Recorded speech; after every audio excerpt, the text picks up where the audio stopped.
Bismillahirrahmanirrahim. Assalamualaikum warahmatullahi wabarakatuh. Alhamdulillahirabbil alamin wal aqibatu lil muttaqin wa bihi nasta'in ala umuri dunya waddin. Asyhadu an la ilaha illallah wa asyhadu anna sayyidana Muhammadan abduhu wa rasuluhu. Allahumma salli wa sallim ala habibil karim Sayyidina Mustafa sallallahu alaihi wasallam wa ala alihi wa ashabihi wa man tabi'ahum bi ihsanin ila yaumiddin. Subhanaka la ilma lana illa ma 'allamtana innaka antal alimul hakim. Rabbi shrah li sadri wa yassir li amri wahlul 'uqdatam min lisani yafqahu qawli.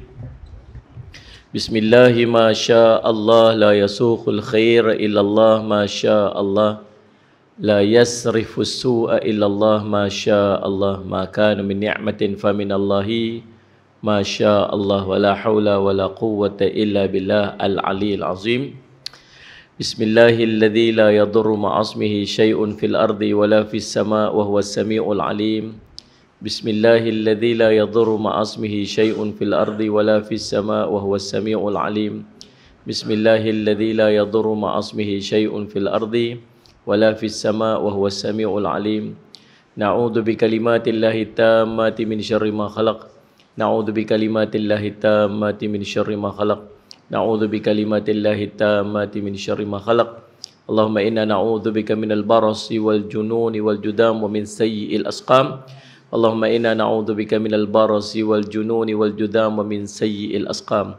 Allahumma inna na'udzu bika minal barasi wal jununi wal judam wa min sayyi'il asqam. Wassallallahu ala sayyidina Muhammadin wa ala sahbihi wasallam. Alhamdulillah ya amin.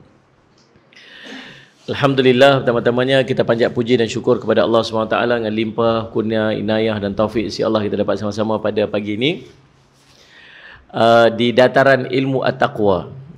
Tahniah atas Salih Aisyah Muhammad, usaha yang baik untuk buat program-program yang macam ni, dan termasuk salah satu daripada termasuk dalam senarai kuliah-kuliah ilmu yang diiktiraf di Salih Aisyah di negeri Kedah ni. Tahniah dan syabas, dan tahniah juga pada semua yang mai pagi ni. Dalam hati saya tadi dalam kereta ceritakan, sebab hari ni tak ada orang ni cerah hari ni, sebab ada selebriti mai kan. Kita ni tak apa nak selebriti sangat. Jadi alhamdulillah dapat jumpa,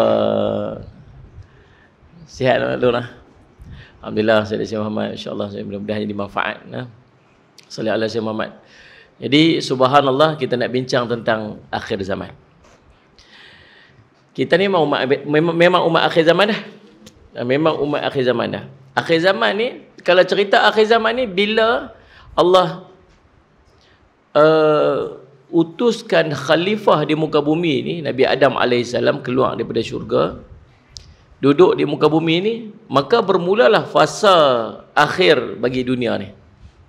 Sebelum ni bumi diperintah, dalam cerita, diperintah oleh para malaikat, pernah diperintah oleh para jin, pernah diperintah oleh makhluk yang lain.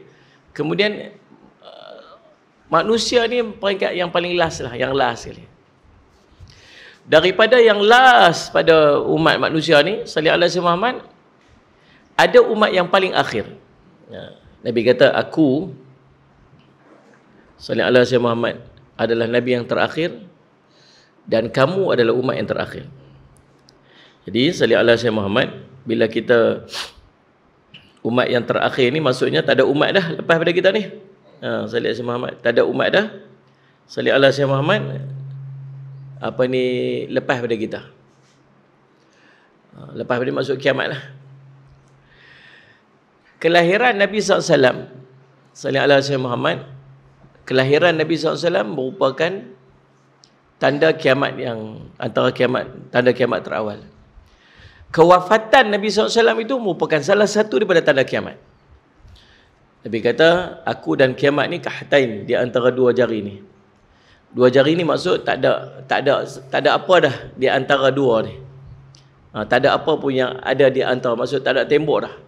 Nabi, lepas tu kiamat lah. Maksud dekatnya Sallallahu Alaihi Wasallam. Kemudian Allahumma salli ala sayyidina Muhammad. Jadi Nabi SAW dah wafat. Bila Nabi wafat, tinggal kita. Kita ni duduk tang mana pula pada fasa akhir zaman ni? Dan Nabi SAW tu dah akhir zaman lah. Nabi tak ada, Nabi wafat. Yang tinggal kita ni duduk tang mana? Dan bila nak kiamat tu? Siapa tahu kiamat? Nabi sendiri pun tak tahu bila kiamat. Nabi sendiri pun tak tahu bila nak kiamat. Bila malaikat Jibril mai tanya Nabi SAW, akhbirni anis sa'ah, bila nak kiamat, bila kiamat tu, kata Nabi SAW, al-mas'ulu al-arabi as-sa'il, orang yang bertanya lebih mengetahui daripada yang ditanya. Nabi sendiri pun tak tahu bila nak kiamat. Tapi bila ditanya, akhbirni an amaratiha, ceritakan kepada aku tentang tanda-tanda dia, Nabi boleh cerita apa tanda kiamat, Nabi tahu. Bila kiamat, tak tahu. Tanda kiamat, insya-Allah Nabi boleh beritahu. Tuan-tuan, ada satu ilmu yang kita kena belajar di akhir zaman. Nama dia ilmu akhir zaman lah. Dia salah satu daripada rukun agama. Satu hari duduk dalam majlis, tiba-tiba muncul seorang lelaki. Kata Sayyidina Umar, ittala alaina rajulun syadidu bayadus siyab. Sungguh putih pakaian dia. Syadidu sawadi sya'r, sungguh hitam rambut dia. La yura alaihi asru safar, tak ada tanda kawan ni mai jauh-jauh, jalan jauh, tak ada tanda ada pasal putih, baju putih elok, rambut sikat hitam berminyak. Kalau jalan jauh ni mesti kena debu-debu ke rambut ni, tapi tak ada, tak ada. Nak kata orang dekat pula, wala ya'rifuhu minna ahad, tak ada siapa pula yang kenal dengan dia. Pelik kawan ni. Nama Ustaz Syahman. Hatta jalasa ila Nabi SAW fa asnada rukbatayhi ila rukbatayhi. Sehinggalah dia mai duduk depan Nabi, lutut bertemu dengan lutut Nabi SAW. Ni pelik ni orang ni. Tak boleh bayang nak duduk dalam majlis kita macam ni. Kita kenal lah sama-sama kita lah. Ni orang belah sini, ni orang Sungai Petani, ni orang Mekah Arang, ni orang Salih Alaihi Muhammad apa kan. Boleh kenal lah. Tapi ni ada seorang main ni memang tak kenal langsung. Pelik, main-main duduk diri tu dengan pakai smart elok. Dia main-main tu, celah-celah tu dia main-main duduk depan saya ni. Main duduk, mesti tuan-tuan akan perhati dia ni siapa tiba-tiba main terus main duduk kat depan. Kan Ustaz Syahman? Rupa-rupanya kata ulama, malaikat Jibril tu main pelik macam tu supaya orang semua perhati. Kalau dia main campur dengan orang je, orang tak perhati sangat lah, orang taklah nak fokus sangat. Tapi disebabkan dia main cara pelik lagu tu, orang tengok, oh ni siapa ni? Dia main duduk, bukan duduk ni, duduk rapat lutut dengan lutut Nabi SAW ni. Lagi orang perhati. Wadha ka'fai ala fakhdai, letak pula dua tapak tangan atas paha Nabi SAW lagu tu, memang fokus betul ni.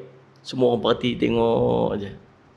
Soalan pertama dia tanya, ya Muhammad, akhbirni anil Islam.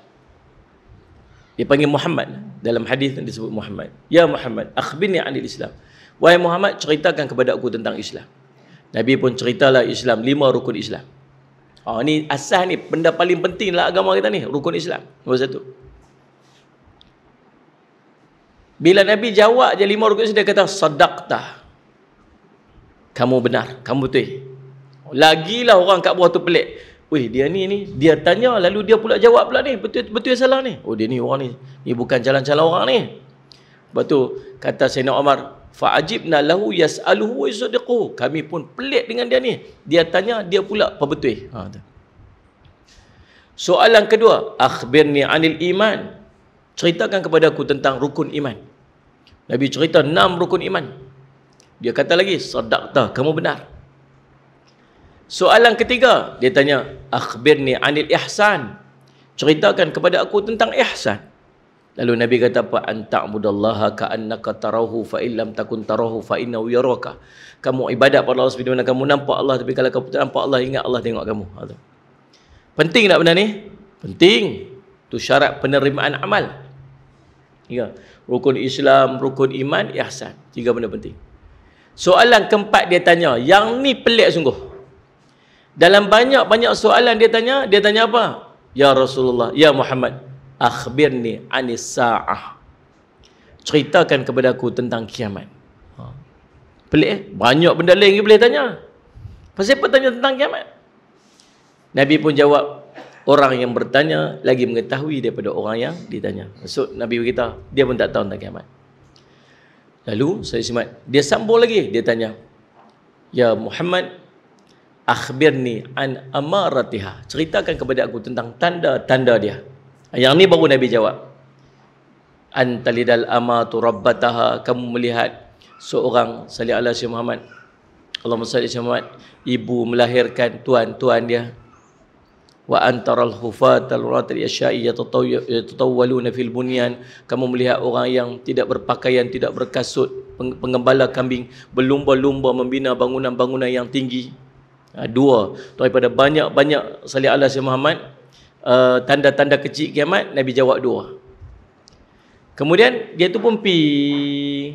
Lepas dia pi, Nabi tanya dekat Sayyidina Umar, ya Umar, atadrul masail, kamu kenal tak siapa? Atadrul masail, kamu kenal tak orang yang bertanya tu siapa? Allahu wa rasuluhu alam. Dia kata, dia tak tahu. Allah dan Rasul yang mengetahui. Dia kata, fa innahu Jibril. Itu Jibril. Itu Jibril. Atakum yu'allimakum dinakum. Ni part dia. Dia datang kepada kamu untuk mengajar kepada kamu agama kamu. Nabi sebut. Jadi ulama kata apa? 4 persoalan penting ni yang ditanyakan oleh malaikat Jibril ini disebut sebagai rukun agama. Salli ala Sayyidina Muhammad. Rukun min arkanil Islam. Rukun daripada rukun-rukun agama 4. Yang pertama rukun Islam, yang kedua rukun iman, yang ketiga ihsan, dan yang keempat ilmu berkaitan dengan kiamat. Penting tak?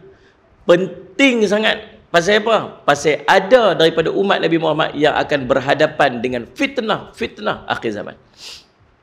Salli ala Sayyidina Muhammad. Nabi bahagikan fasa akhir zaman ni kepada 5 bahagian. Nombor 1, dia panggil, salli ala Sayyidina Muhammad, fasa an-nubuwah. Fasa Nabi duduk dengan para sahabat. Ini zaman paling indah lah, zaman paling cantik lah. Zaman paling indah sekali, zaman Nabi dengan para sahabat. Sahabat boleh jumpa Nabi, sembang dengan Nabi, ada masalah merujuk direct dengan Nabi. Bukan cerita masalah hutang pun jumpa Nabi. Masalah unta dia buat perangai, pergi jumpa Nabi. Nabi tolong saat ni, unta saya ni satu macam ni. Macam tu. Kambing buat perangai, kambing. Rasulullah saat ni, kambing saya ni masalah ni. Salli alaihi wasallam. Rasulullah pun pi jumpa. Main tali, Rasulullah pegang kepala dia, bawa tali ikat kepala kambing itu, bawa sebagainya. Sampai macam tu. Hubungan para sahabat dengan Nabi sallallahu alaihi wasallam tu sampai cerita bab kambing pun cerita kat Nabi sallallahu alaihi wasallam. Salli alaihi wasallam Muhammad. Habis fasa nubuah. Kita duduk tak fasa nubuah? Tak ada. Confirm kita tak duduk. Habis fasa nubuah, mai fasa kedua, nama fasa khilafah ala manhaj an-nubuwah. Khilafah, satu sistem pentadbiran, sistem pemerintahan yang berdasarkan kepada sistem kenabian. Manhaj itu sistem, an-nubuwah kenabian. Nabi SAW cerita fasa ni berlangsung 30 tahun. Jadi 30 tahun tu ulama cuba gabungkan dengan siapa yang memerintah selama 30 tahun? 4 khalifah. Dia panggil Khulafa Ar-Rashidin. Nombor 1 Sayyidina Abu Bakar radhiyallahu anhu, merintah sekitar 2 tahun. Habis Sayyidina Abu Bakar, sallallahu alaihi Muhammad, Sayyidina Abu Bakar mewasiatkan jawatan itu kepada Sayyidina Umar radhiyallahu anhu.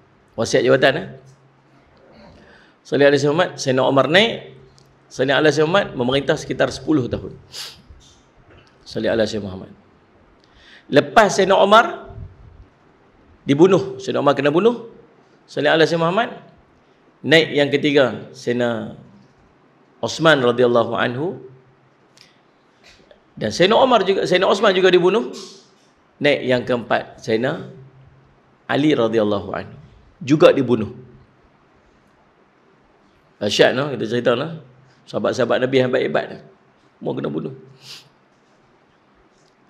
Lepas Sayyidina Ali dibunuh, berbaki lagi 6 bulan daripada tempoh 30 tahun yang Nabi SAW sebut. Maka baki 6 bulan ini ulama sebut dimasukkan zaman pemerintahan Sayyidina Hasan ibni Ali ibni Abi Talib, sibti Rasulullah SAW, cucu baginda Nabi SAW, yang memerintah 6 bulan. Dan lepas daripada pemerintahan dia, tak berlaku pembunuhan, tak buka cabilau, Sayyidina Hasan sendiri pergi serah tampuk pemerintahan kepada Sayyidina Muawiyah radhiyallahu anhu. Sendiri berlaku secara baik. Sayyidina Hasan walaupun hak dia, dia serah.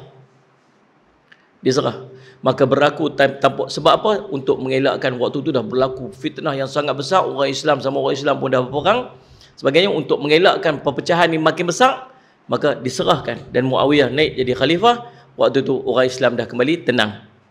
Tu Nabi SAW sebut waktu Sayyidina Hasan tu kecil, budak lagi, baby lagi, dia kata cucuku nanti ni nanti akan menjadi pendamai kepada dua kelompok Islam yang berperang.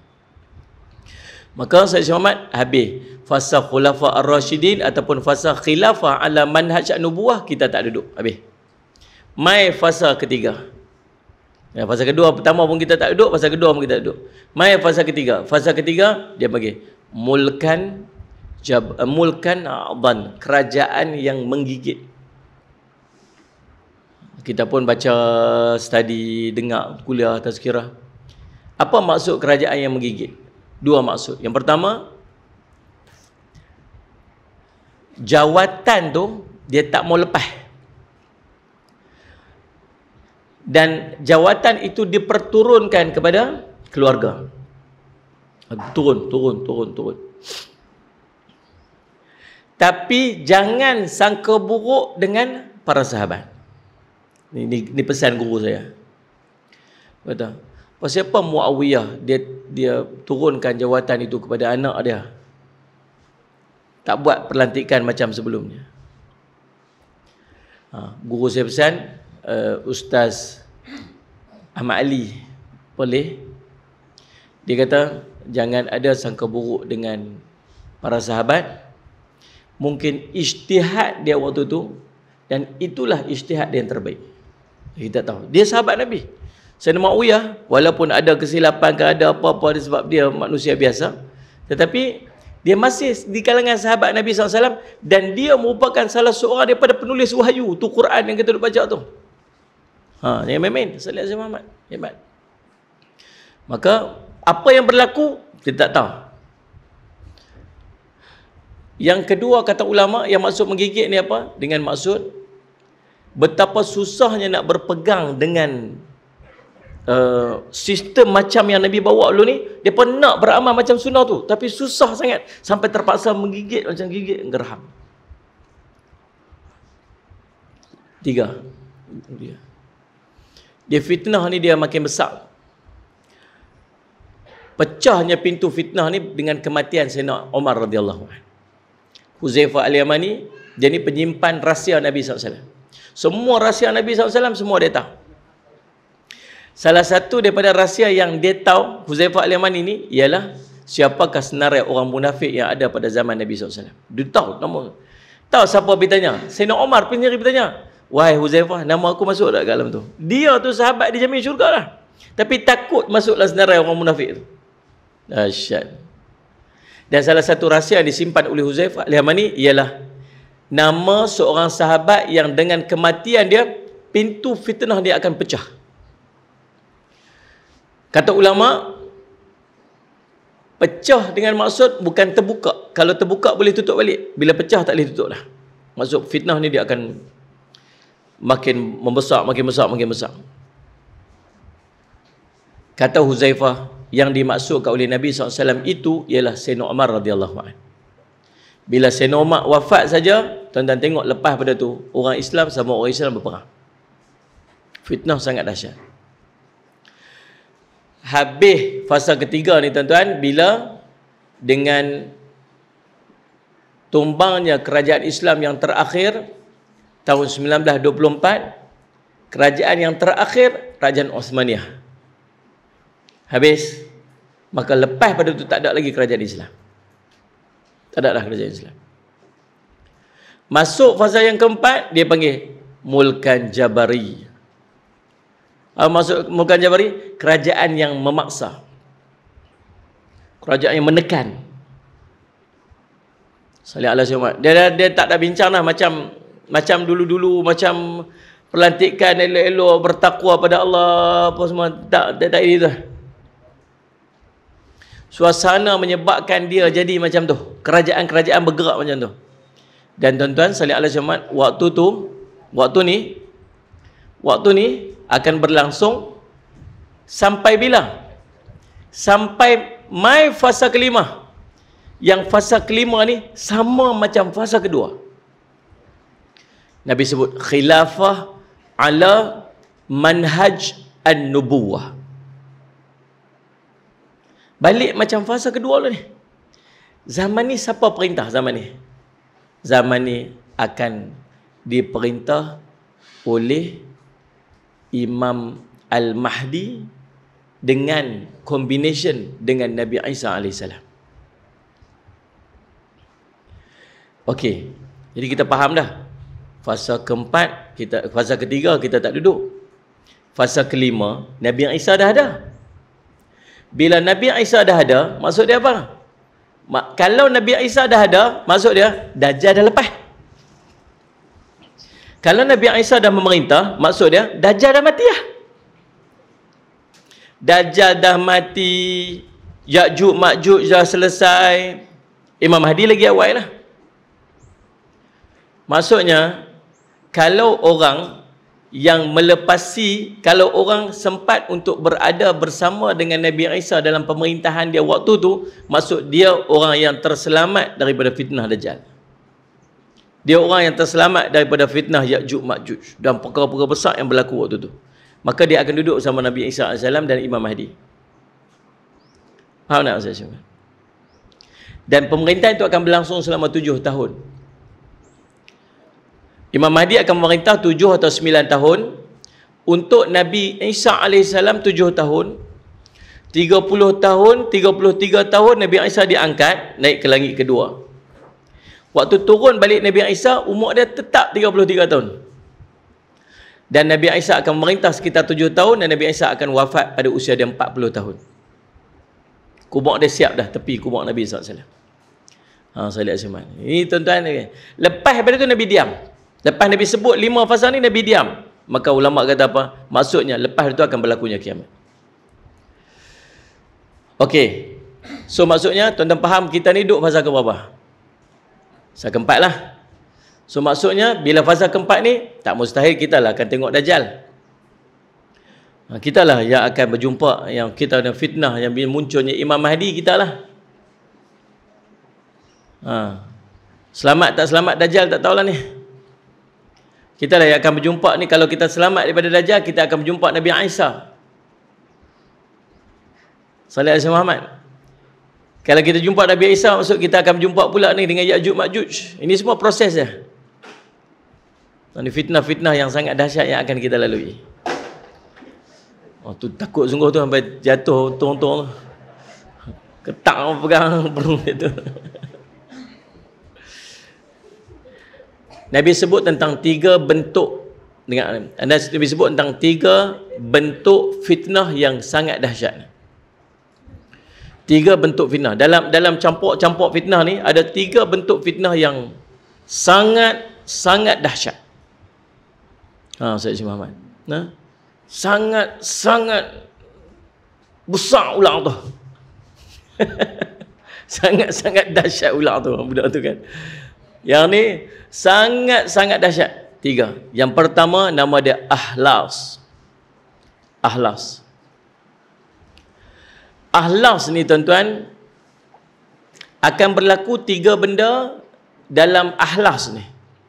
Fitnah akhir zaman yang namanya Ahlas ni akan berlaku 3 benda dekat dalam tu. Yang pertama peperangan. Yang kedua akan berlaku sallallahu alaihi Muhammad kerosakan, kemusnahan harta benda. Yang ketiga akan berlaku banyak kematian. Yang tempoh ni. Kita akan berjumpa dalam tempoh ni, dalam tempoh yang kita ni dia panggil around the corner dia bahasa saya orang kampung ni lah, orang kampung saya ni kita around the corner dah. Maksudnya kita dekat-dekat sangat dah, dekat lah. kemunculan Imam Mahdi. Dia tak apa lama dah. Dia duk tanya bila, saya pun tak tahu.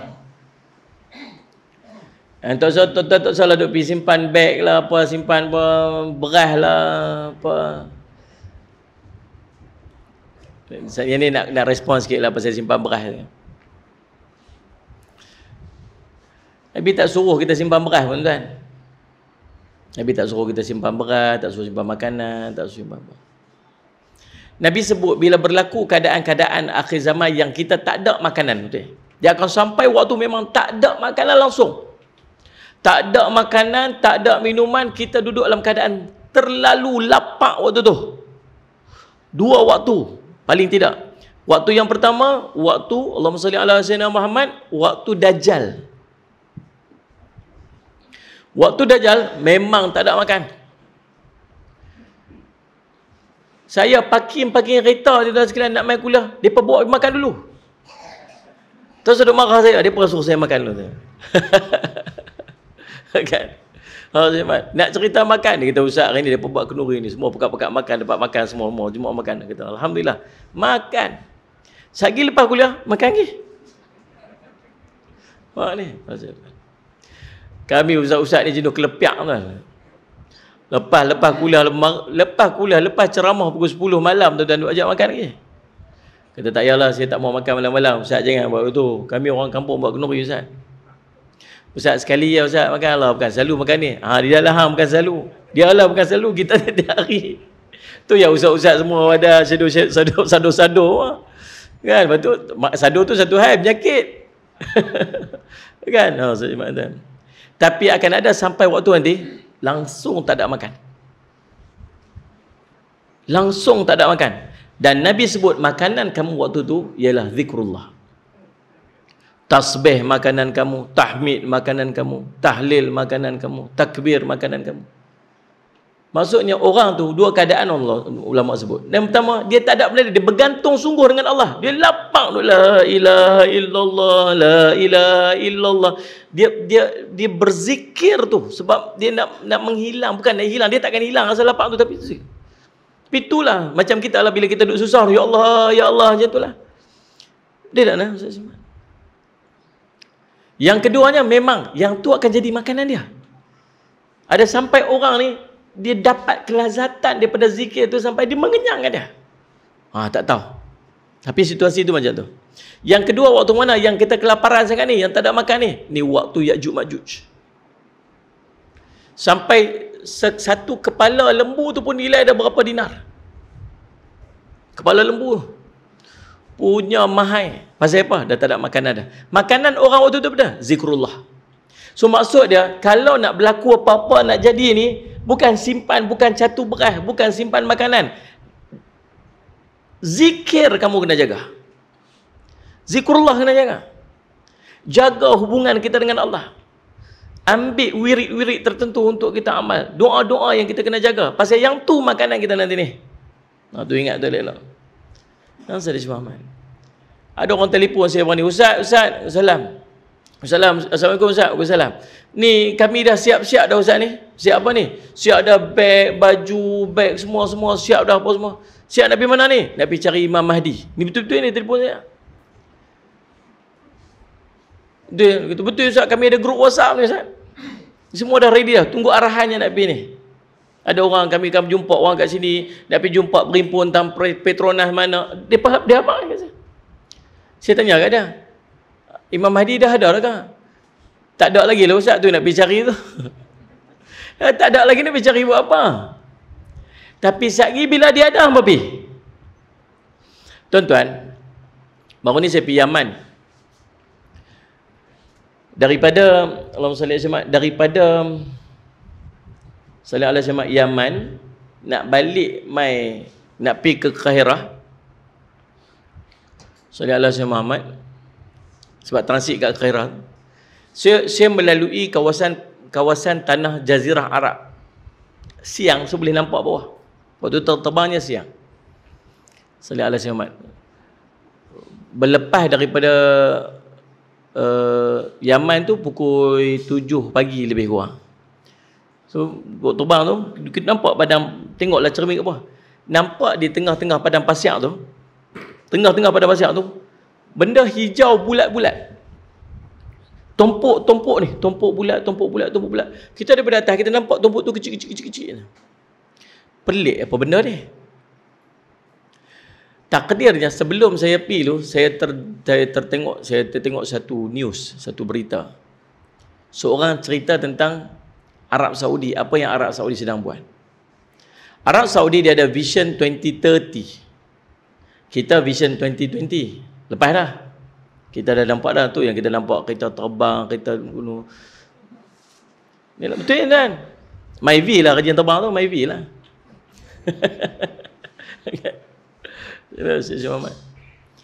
Daripada Voice Vision 2030. Lepas tu kita duk tengok benda pelik-pelik duk jadi dekat Saudi ni, bukan benda yang telah dalam perancangan dia, sebab dia nak jadikan Saudi ni tourism country, negara yang fokus kepada tourism. Sebab tu dia buat benda-benda yang pelik-pelik tu lah. Kita tengok baru ni konsert lah apa-apa semua tu, sebab dia nak jadikan orang pandang, dan dia nak keluarkan Saudi ni daripada negara yang Islamik ni kepada negara yang orang tak menganggap dia begitu Islamik lah, macam tu lebih kurang. Dan salah satu daripada program yang mereka buat ialah program mereka akan menutup ataupun memberhentikan tidak lagi bergantung kepada pengeksportan makanan, buah-buahan, sayuran daripada luar. Sebab dia bukan ada sumber apa, tak ada tanah yang subur untuk tanam-tanam, jadi dia tak boleh nak produce, so dia kena import saja. Tapi untuk Vision 2030 ni, dia akan jadikan Saudi pengeluar tumbuh-tumbuhan, pengeluar sayur-sayuran, pengeluar buah-buahan. Dan apa dia buat? Dia nak utilize padang pasir tu, nak jadikan dia sebagai kebun, ladang. Dan itu yang dia buat. Macam yang dia buat? Dia buat sumber pengairan, dia buat tarik piping, dia buat apa belanja yang begitu besar. Akhirnya dia jadikan padang pasir tu sebagai tempat ladang. Dan kita boleh nampak daripada langit. Habis apa kaitannya Ustaz? Ada kaitannya. Nabi sebut la taqumu sa'ah hatta ta'uda ardu arabi murujan wa nahara. Takkan berlakunya kiamat sehingga kamu tengok tanah Arab tu berubah menjadi hijau dan dipenuhi dengan sungai-sungai. Betul sebiji macam Nabi SAW sebut. Dan yang kedua, tuan-tuan search tengok 2-3 hari ni, beberapa bulan kebelakangan ni, di antara isu yang besar yang berlaku kepada tanah-tanah ataupun jazirah Arab ni ialah cuaca yang terlampau sejuk. Tuan-tuan baca Arab ni? Salji turun di tempat-tempat yang tak pernah turun salji. Tempat yang tak turun salji pun cuaca dia jadi terlalu sejuk. Termasuk di Riyadh. Daripada 8 darjah Celsius, dan dia jangka dalam tempoh seminggu akan turun sampai 3 darjah Celsius.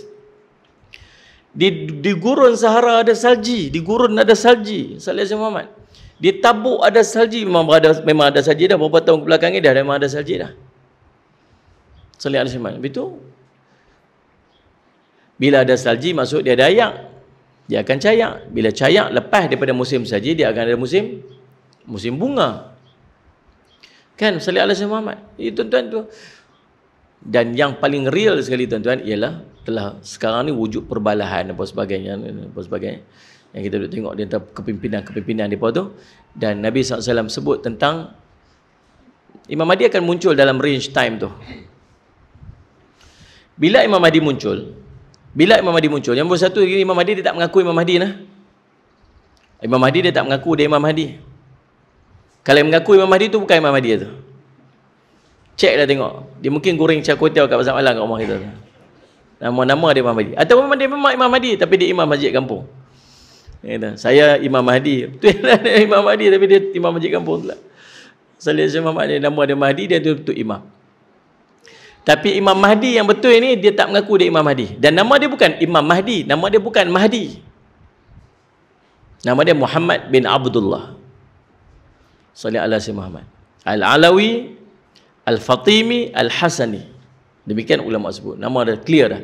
Dia ada nama seperti nama aku, nama ayahnya seperti nama ayahku, kata Nabi SAW. Satu. Nombor dua, dia memang keturunan Nabi SAW. Dia daripada ahli keluarga aku, Nabi SAW. Salih ala Muhammad. Dia keturunan Nabi SAW. Nombor tiga, dia lahir di Madinah. Tengok sana. Salih alaihi Muhammad. Nombor 4, salih alaihi Muhammad. Tuan-tuan, salih alaihi Muhammad. Berakhlak dia seperti akhlak Nabi, walaupun rupa parasnya tak serupa rupa paras Nabi. Akhlaknya Nabi. Rupa dia, kulit Nabi putih merah. Kulit dia macam kulit-kulit kita ni. Tapi tak usah duk senyum lebih sangat. Confirm bukan orang Sungai Petani. Yang paling penting dia tak lalat tu. Dia tak lalat kat muka. Dia satu tak lalat kat muka dia. Kawan pun duk gosok tak lalat dia. Buat gaya aku dah apa. Sebab yang paling real sekali tuan-tuan ialah Imam Mahdi ni Allah tukar dia dalam satu malam. Maksudnya sebelum tu dia orang biasa, bukan orang macam terkenal sangat. Dia orang baik, orang soleh, orang baik. Tapi Allah ampunkan dosa dia, Allah angkat dia hanya dalam tempoh satu malam. Besok tu Al-Mahdi. So boleh jadi kita kenal dia. Boleh jadi kita kenal dia. Kalau bukan kita pun masuk ada kawan-kawan dia yang kenal dia. Bila dia diangkat jadi Imam Mahdi, kata, ni Imam Mahdi. Kita kata, biar betul ni friend Facebook aku ni. Ataupun dia ni kerja ke apa ni. Betul tak? Jadi boleh jadi orang yang paling kuat menentang dia ialah orang yang rapat dengan dia dulu. Takkan kot dia ni aku kenal dia kot. Duduk sekampung kot, kerja sekilang kot. Macam itulah contoh kan. Tapi yang membuat keputusan kata dia Imam Mahdi ialah sallallahu alaihi Muhammad, alim ulama yang duduk, yang pi berimpun di Mekah waktu tu, pada tempoh dia, waktu dia, dan mereka sepakat inilah Imam Mahdi. So yang buat keputusan Imam Mahdi tu bukan dia dan bukan kita. Ada sekelompok ulama yang akan pi berimpun dan mereka lah yang buat keputusan. Ini Imam Mahdi. Waktu dia tak mengaku, mereka paksa dia, kamu Imam Mahdi. Tak, bukan saya, kamu. Dia lari ke Madinah. Mereka ligan dia pergi sampai Madinah, bawa dia balik mai dekat Mekah. Berlaku pembayatan di Mekah. Kita akan dengar kisah ni.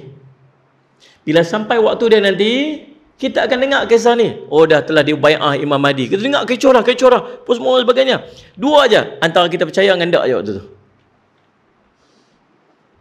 Ni yang duduk kat depan saya ni, boleh jadi setengah percaya, setengah tak. Boleh jadi orang yang tak percaya tu kata apa? Ni tengok ni ajaran sesat dah main dah. Lihat ni. Orang yang percaya pula kata apa? Tengok kesian kat mereka tu tak percaya pula apa sebagainya. Jadi konflik pecah. Akhirnya tuan-tuan, sallallahu alaihi wasallam waktu tu, saya cuma bila berlaku pembaiatan tu, dia akan dibai'ah di mana? Dia antara dia antara Hajar dan Maqam. Kaabah tu, Hajar Aswad dengan Maqam Ibrahim, in between tu, tengah tu. Situlah berlaku pembaiatan tu.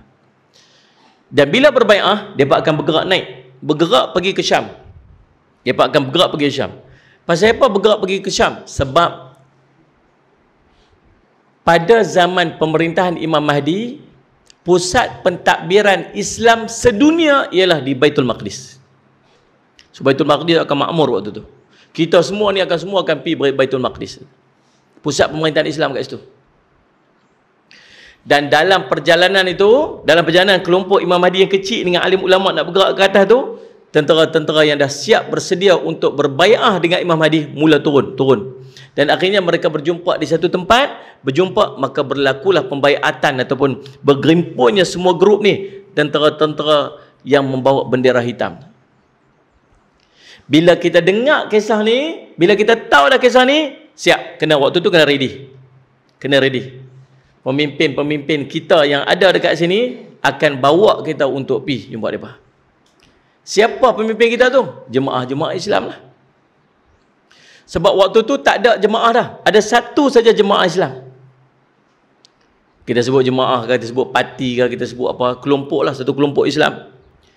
Siapa kelompok yang landas dia Al-Quran dan Hadis, Sunnah dan Ijma', itu landasan daripada jemaah dia akan duduk di bawah jemaah Imam Al-Mahdi. So tak lari lah. Soal ulama kita apa? Okey, siap, jom kita nak kena pergi bai'ah, kita nak kena ikut Imam Mahdi.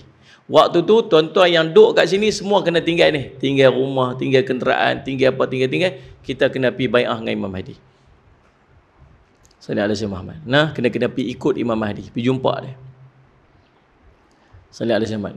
Waktu kita pergi bai'ah dengan Imam Mahdi ni, sallallahu alaihi Muhammad, Tuan-tuan, Allahumma salli ala Sayyidina Muhammad. Maksudnya apa? Kena tinggal semua lah. Boleh jadi tak waktu tu orang mai habaq kita, jom kita nak kena pergi buat Imam Mahdi ni. Tak, nanti kita kata apa? Dak ni bukan aku tak mau pergi, ni kereta pun tak bayar ni, nampak macam sangkut juga sebulan ni.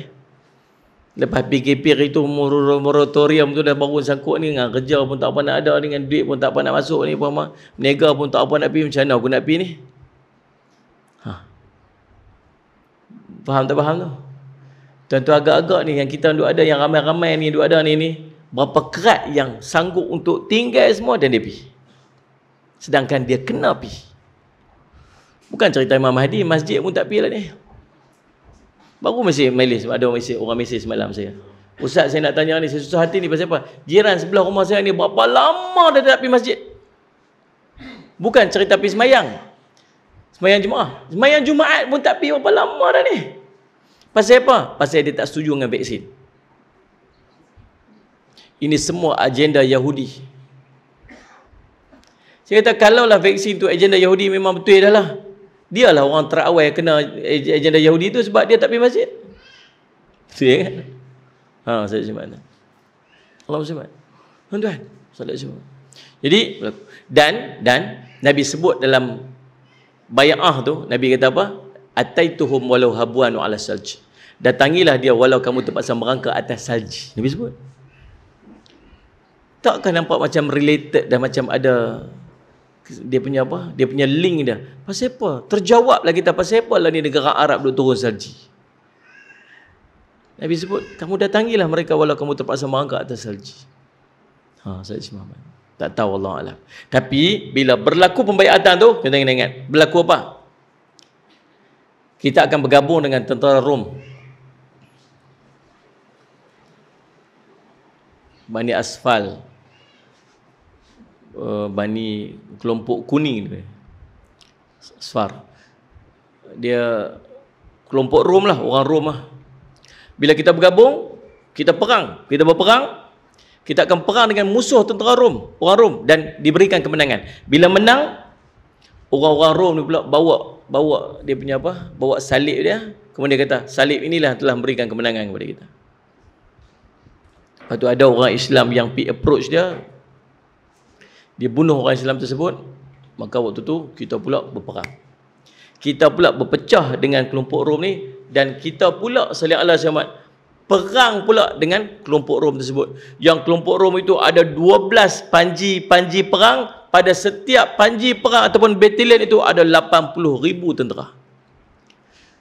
1 juta tentera berimpun di satu tempat nak perang dengan kita ni. Kita yang pergi bai'ah dengan Imam Mahdi ni.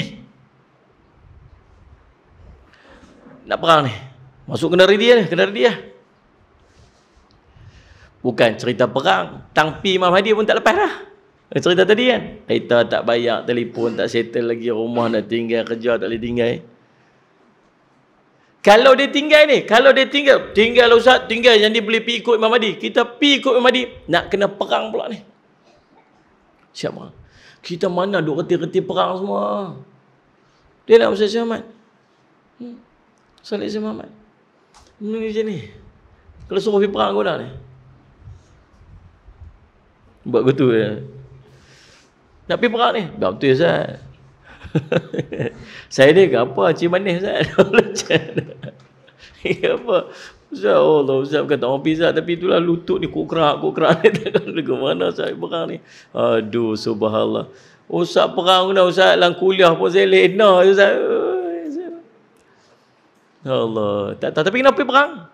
Dan berlaku peperangan ni, kata Nabi SAW, 4 hari. 4 hari. Hari pertama keluar kawan ni pun, kita keluar ni sama ada kita mati, kata sama ada kita menang ataupun kita mati. Depa pun sama, kita pun sama. Keluar pun perang. Maghrib balik. Bila gelap saja balik. Nabi sebut. Hari kedua keluar lagi, bila gelap balik. Bila hari keempat tinggal saki-baki je orang Islam. Saki-baki je orang Islam.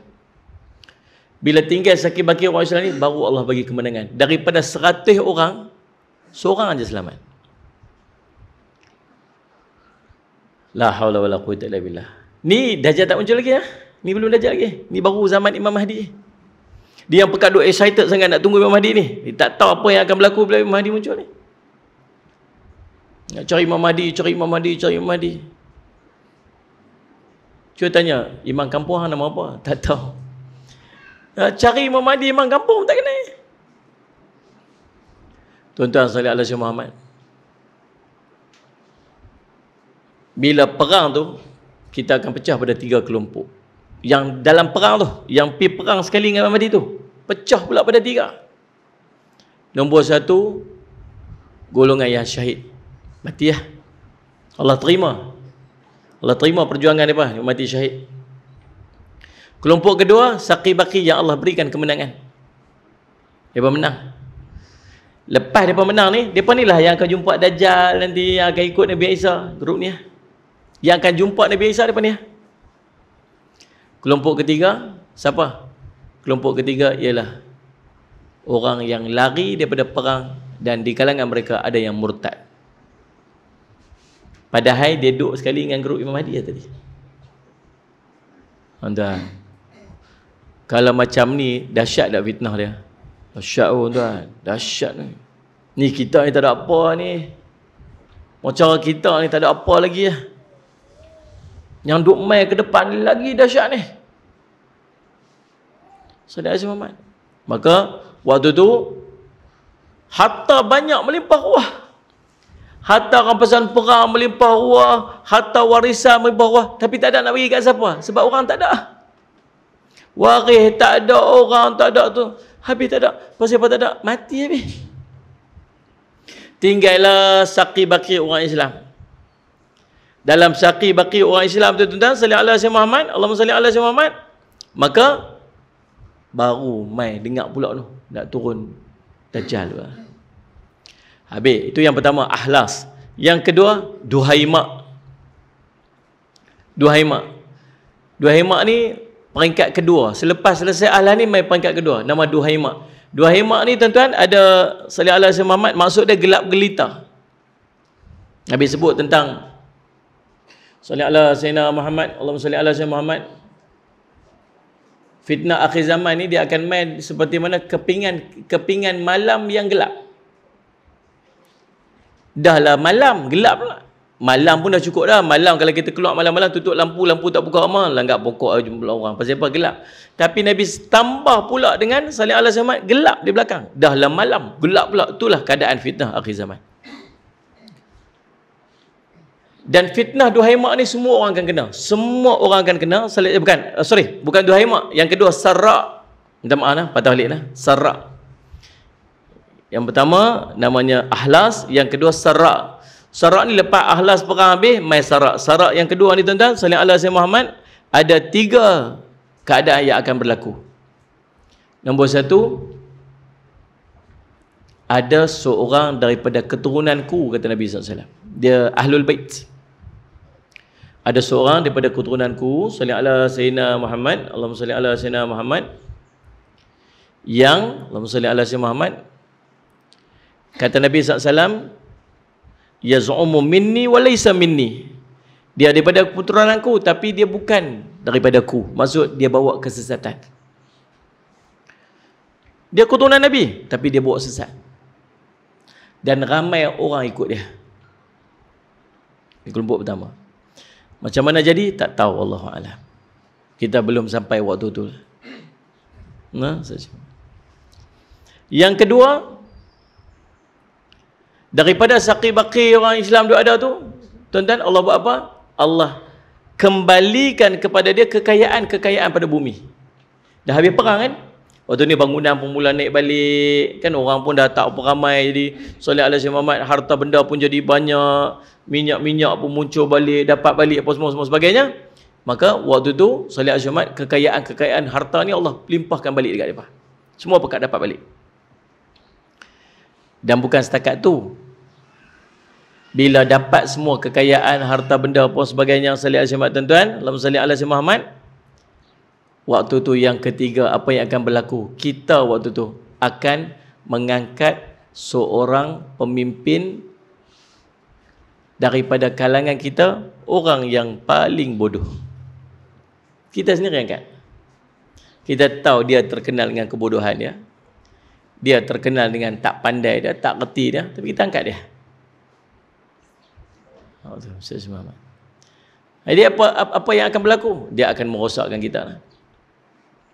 Nabi SAW cerita tentang Ruwaibidah. Siapa itu Ruwaibidah? Orang yang bodoh. Dia tak reti apa-apa dan dia tak tahu apa-apa, dia kecil. Lalu dia diamanahkan untuk dia bercakap tentang perkara-perkara yang besar, perkara yang umum. Dia menguruskan masyarakat sedangkan dia tak tahu apa-apa. Yang tu akan berlaku pada fasa yang kedua, nama Sarra. Habis fasa Sarra, mai fasa ketiga. Fasa ni lebih dahsyat. Nama dia Duhaima. Duhaima ni semua orang akan kena. Siapa yang ada waktu tu, semua orang kena. Antara benda yang akan terkena tempiah kita semua pada waktu tu ialah dosa. Dosa. Sehingga ke tahap dia tak boleh nak melarikan diri pada dosa. Orang paling baik daripada kalangan itu pun akan terkena tempiah dosa waktu tu. Lah ni pun sama dah ni. Ni belum sampai waktu dia lagi ni. Sallallahu alaihi wasallam Muhammad. Sallallahu alaihi wasallam Muhammad. Kemarin duduk dalam kereta dengar berita. Seorang bekas mudir di satu ma'had tahfiz di Sallallahu alaihi wasallam di mana? Di Perak, Batu Gajah. Di mana? Di Perak lah. Dituduh dengan 15 pertuduhan ambang seksual, macam itulah ambang seksual. Saya ni cuba nak reserve banyak ni. Sebab kita duduk dalam situasi ni, kita tak tahu fitnah ni sangat dahsyat. Di antara cara untuk mudah untuk menjatuhkan seseorang ialah dengan tuduhan ambang seksual. Tuan-tuan tak suka kat seorang, tak suka seorang, tuan-tuan pergi report, tuan-tuan kena cabul. Contohlah saya nak bagi contoh. Sebab cabul dia tak ada bukti. Kalau rogol dia ada bukti. Boleh tengok ada kesan ke ada apa. Tapi dia dituduh tu. Betul tak betul selepas bicaralah. Tapi masalah kita ni ialah sebelum perbicaraan sebenar berlaku di mahkamah, perbicaraan sama kita netizen ni berlaku dulu.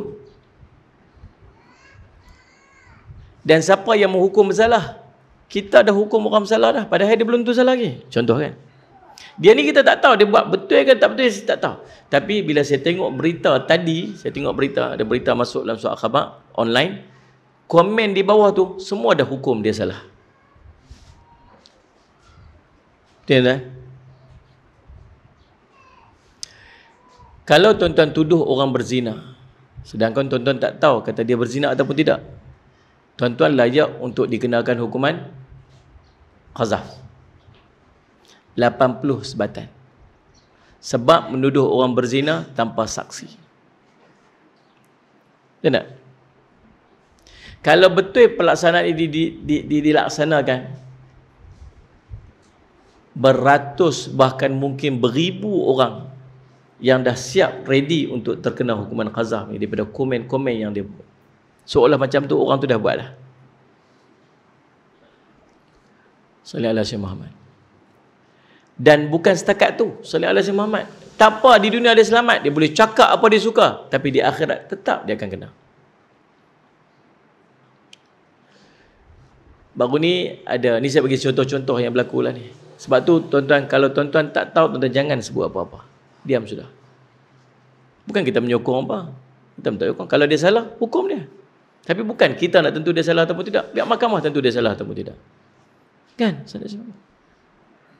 Sokong dia. Tak kira lah dia siapa pun. Tambah kita berbalah parti politik ke apa kan bagainya. Kalau dia, walaupun dia bukan bendera kita apa semua, kalau dia lagi tak dibuktikan bersalah, dia tak bersalah. Macam itulah. Dan kita tak boleh nak tuduh dia salah ataupun tidak. Macam itulah. Itu adab orang Islam. Baru ni ada dia buat satu kayuhan nak buat rekod lah. Kayu pusing satu tempat tu, pusing satu tempat tu. Ada nak buat rekod. Saya tak tahu kat mana berlaku tu, dekat Kuala Lumpur mana tu. Lepas tu mereka berjaya lah pecah rekod tu. Kemudian ditanyalah, mereka pusing bukan pusing taman tau. Ni pusing pusing track lah. Pusing track tu. Pusing entah berapa ribu kali pusing, tak tahulah. Akhirnya pecah rekod berapa kilometer dia kayuh lah. Lepas tu orang pun tanyalah, interview lah seorang, dia kata, tak berhenti ke? Kami kayuhan tanpa henti. Lepas tu semayang macam mana? Kami berhenti saat untuk semayang jamak kasar. Okey, faham kan? Maka bila sebut macam tu saja, mulalah orang-orang yang reti agama ni macam kita lah. Apalah ni pusing track, mana boleh pusing track tu semayang jamak kasar. Betul kan? Ada komen tu. Saya pun duk baca aja, saya tak berani nak komen. Dalam grup tu semua geng-geng baik-baik ni, geng-geng soleh-soleh ni. Maqamah Mahmudah punya geng ni. Mana saya cakap. Komen kan? Saya reserve Ustaz, saya takut lagi saya sebut lagi salah. Rupa-rupanya sungguh tuan-tuan, selepas depa ni dikata macam-macam tu, seorang daripada tu komen kata apa? Sebenarnya kami bukan orang situ. Kami dah duk mai daripada jauh tu, kemudian kami tu, maka kami layak untuk jamak kasar. Berapa ramai dah orang yang tuduh tadi ni? Faham tak ni? Ini belum sampai waktu duhai mak lagi ni. Kita belum masuk lagi ahlas tadi ni. Tuan-tuan bayang tak waktu tu macam mana keadaan lebih dahsyat lagi? Jenuh nak kena beratok pergi minta maaf dan patut-patutnya. La haula wala quwwata illa billah.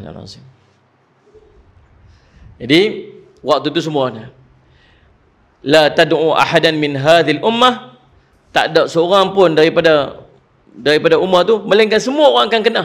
Dan waktu tu boleh jadi, waktu tu kata Nabi SAW, pagi-pagi dia tu Islam, petang dia kafir.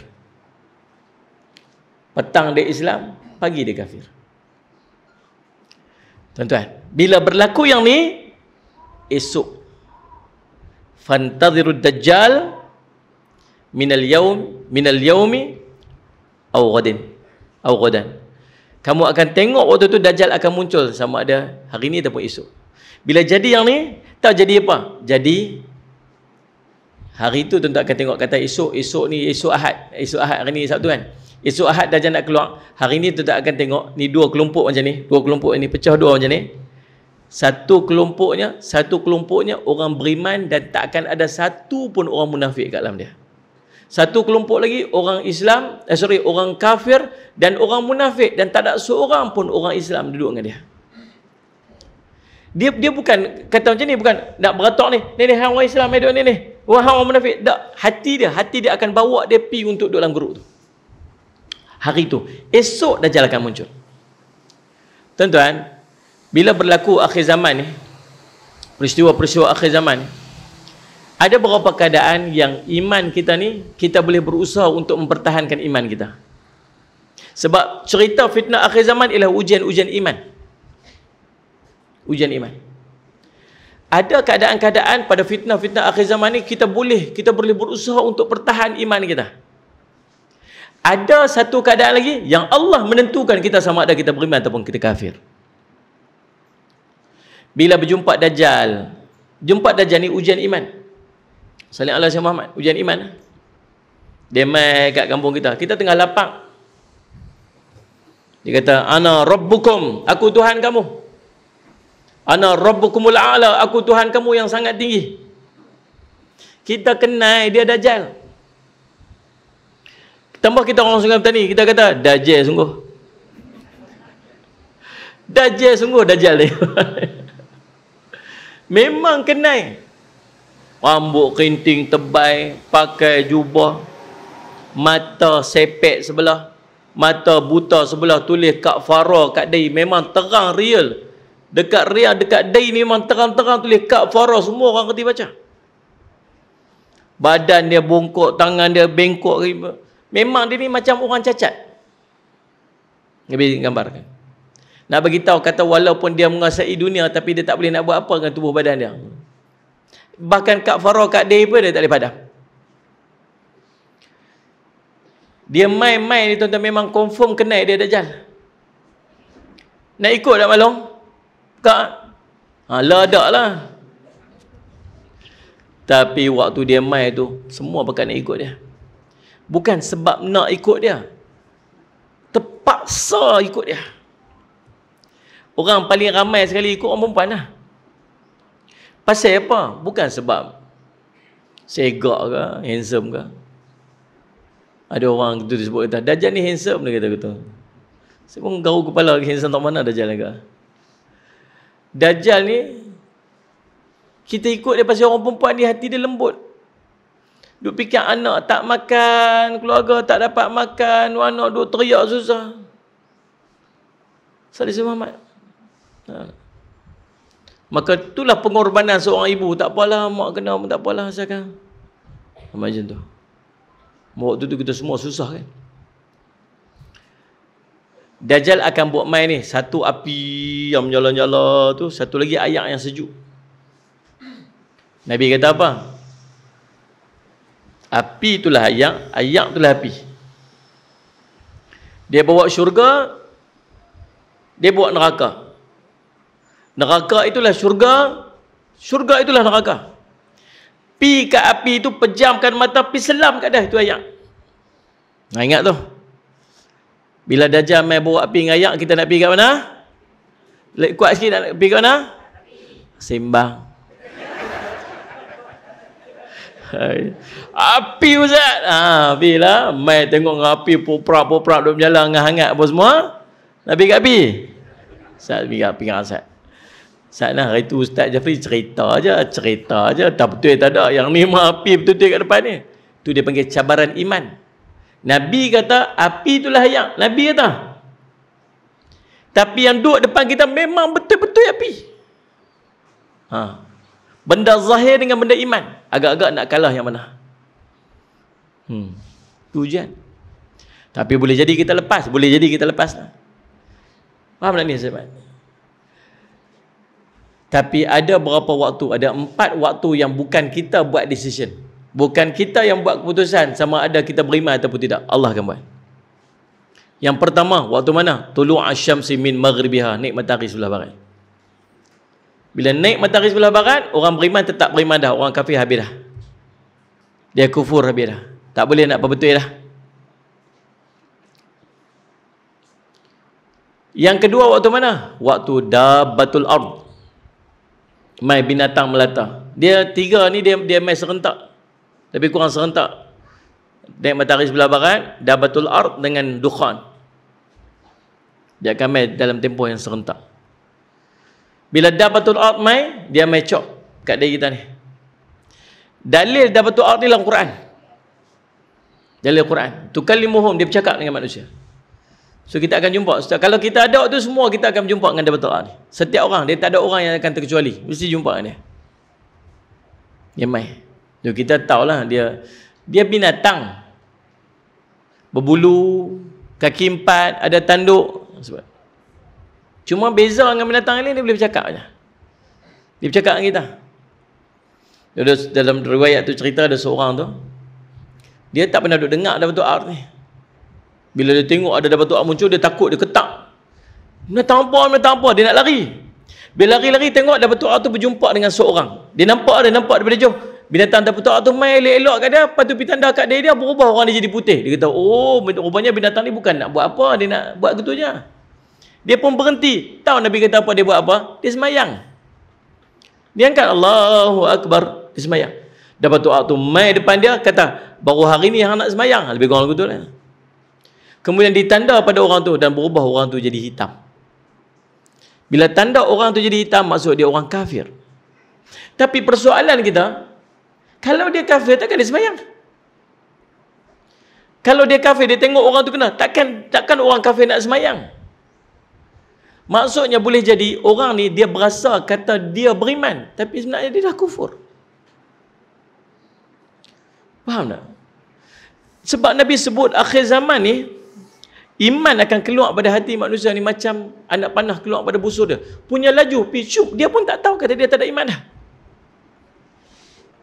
Tuan-tuan, berapa hari lepas bulan Januari baru ni? Salih ala Sayyidina Muhammad.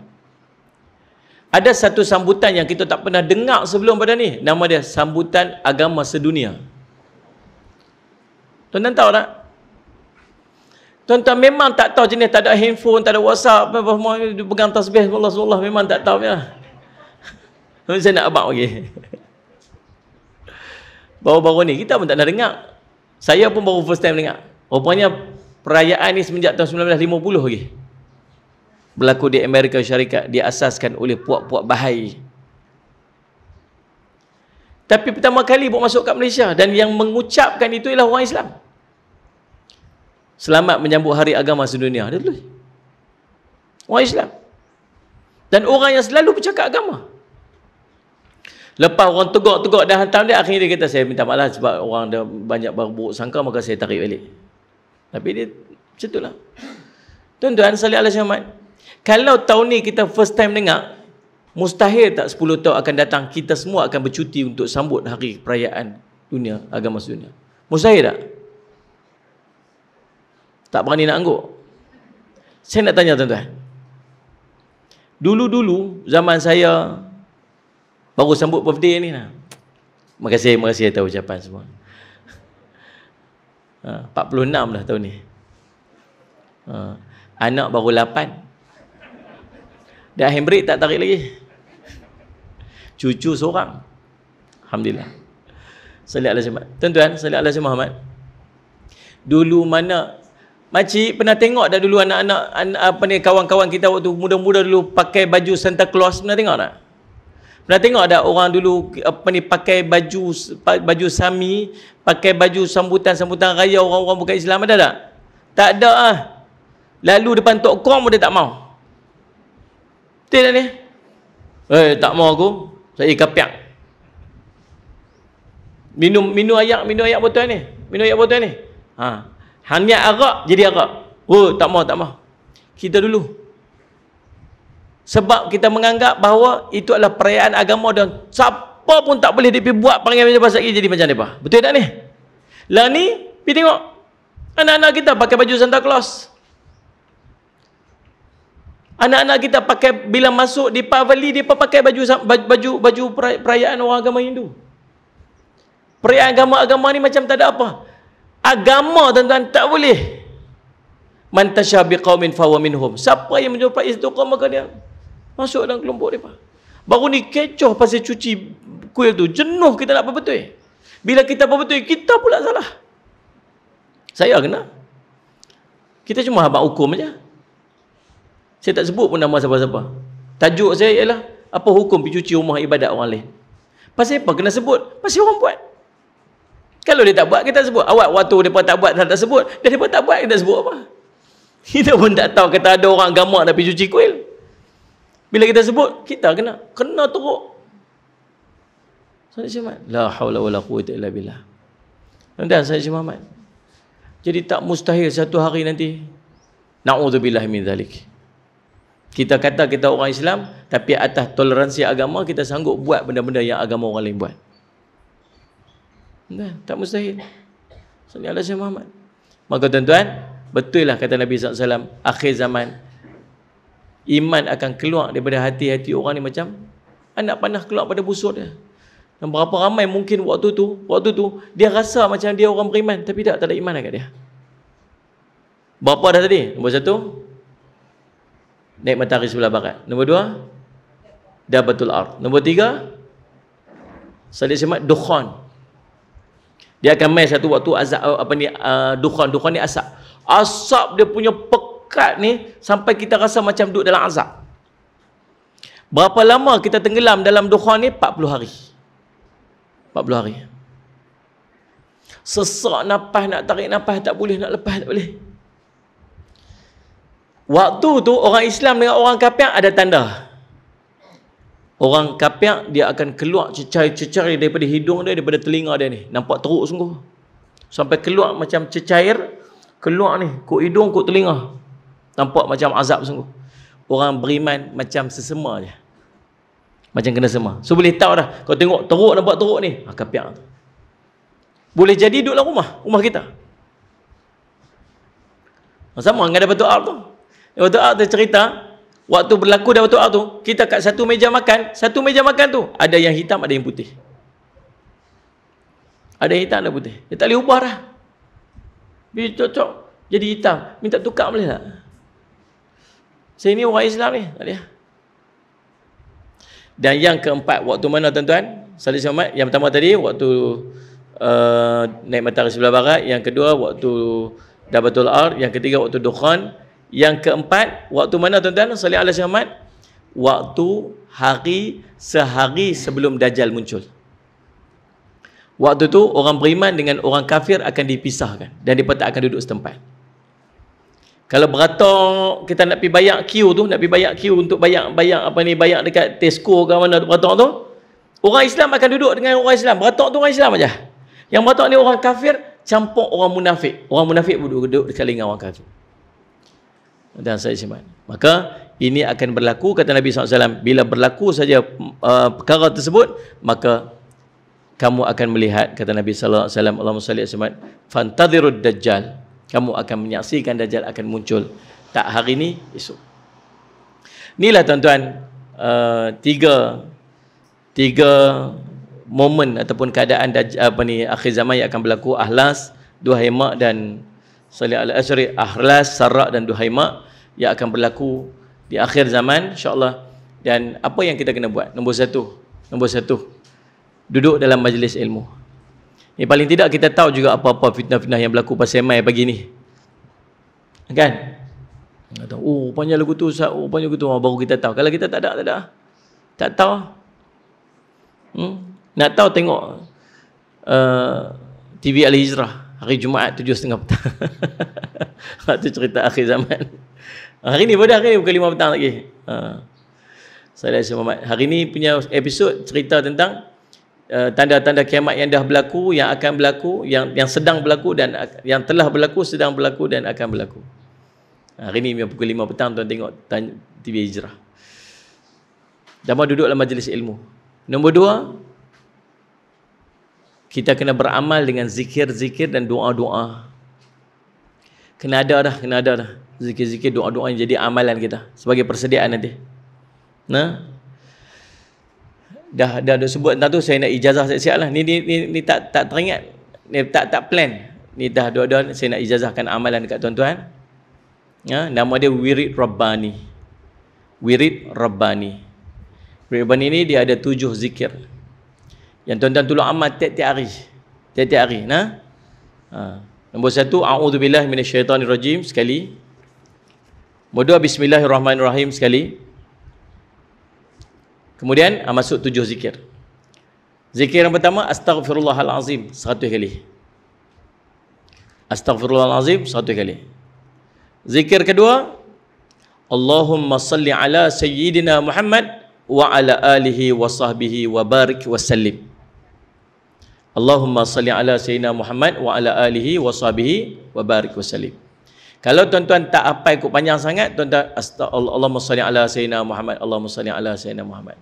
Punah madai dah, cuma penutup lagi, tutup dia bagi habis. Allahumma salli ala sayyidina Muhammad wa ala alihi wa sahbihi wa barik wa sallim. 2. Yang ketiga, la ilaha illallah. La ilaha illallah. La ilaha illallah 100 kali. Yang ke 100 itu tambah Muhammadur Rasulullah sallallahu alaihi wasallam. So la ilaha illallah, la ilaha illallah sampai 100 kali, la ilallah Muhammadur Rasulullah sallallahu alaihi wasallam. Boleh? Yang berikutnya, la haula wala quwwata illa billah. La haula wala quwwata illa billah 100 kali. Kemudian yang berikutnya, subhanallahi wa bihamdih, subhanallahil azim 100 kali. Subhanallah bihamdih, subhanallahil azim 100 kali. Yang berikutnya, hasbunallah wa ni'mal wakil 100 kali. Hasbunallah wa ni'mal wakil 100 kali. Kemudian yang terakhir, subhanallah walhamdulillah wa la ilaha illallah wallahu akbar 100 kali. So semua ada 7 zikir, tak termasuk auzubillah dan bismillah. Boleh nah? Semua boleh nah? Nak dah ni saya nak ijazahkan pada tuan-tuan. Saya Jafri bin Abu Bakar Mahmudi mengijazahkan kepada tuan-tuan Wirid Rabbani ini untuk tuan-tuan amalkan, yang saya ambil pada guru saya Salih Allah Syekh Muhammad. Saya baca sanad dia nah.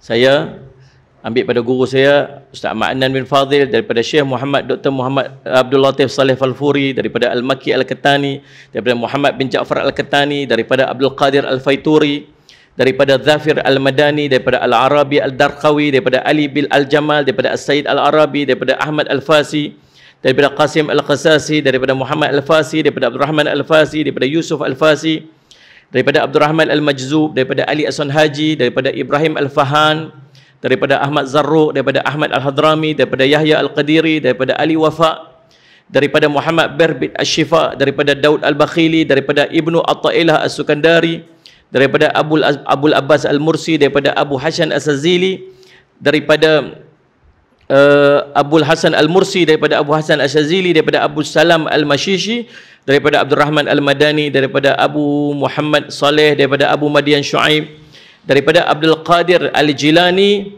daripada Abu Sa'id Al-Mubarak, daripada Al-Hakari, daripada Al-Faraj At-Tutusi, daripada Abu Fadl At-Tamimi, daripada Abu Bakar Ash-Shibli, daripada Al-Junaidi, daripada Asri As-Siqti, daripada Ma'ruf Al-Karki, daripada Daud At-Ta'i, daripada Habib Al-Ajami, daripada Al-Hasan Al-Basri, daripada Ali bin Abi Talib, daripada Sayyidina Muhammad sallallahu alaihi wasallam.